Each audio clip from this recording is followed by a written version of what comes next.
আসসালামু আলাইকুম। আমার ছেলে জীবনের প্রথম সাফল্য, সে আল মার্কাজুল ইসলামিয়া সালাফি মাদ্রাসার শিশু শ্রেণীতে পড়ে। তো প্রথম সাফল্যটাই আসলে প্রতিটা সন্তানের, এই পিতামাতার জন্য তার সন্তানের সাফল্যটা যে কতটা আনন্দের, কতটা সুখের, এটা আসলে বলে ভাষায় প্রকাশ করা যায় না।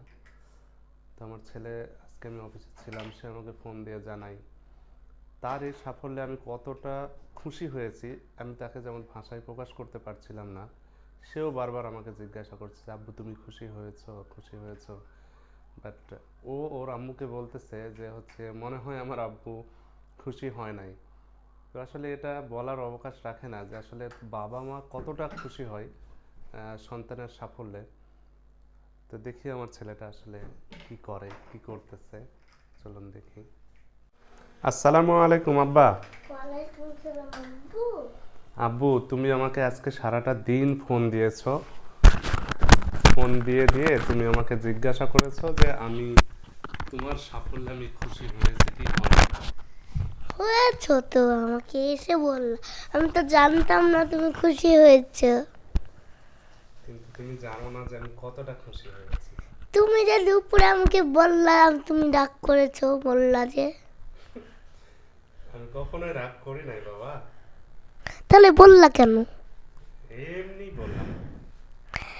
বলার আব্বু, কারণটা কি? তোমার হচ্ছে আবার কবে ক্লাস? আবার কালকে বাদ দিয়ে? তুমি কি সেটাতে কোনো সাফল্য পাবা? হ্যাঁ, ইনশাল্লাহ। ফার্স্ট হবা? হ্যাঁ, হব। আমি আজকে হচ্ছে চকলেট দৌড়ে ফার্স্ট হয়েছি আব্বু, জানো? মাশাআল্লাহ।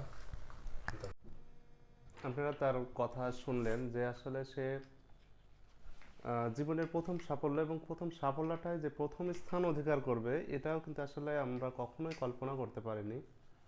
সে চকলেট দৌড় প্রতিযোগিতায় সে প্রথম স্থান অধিকার করেছে।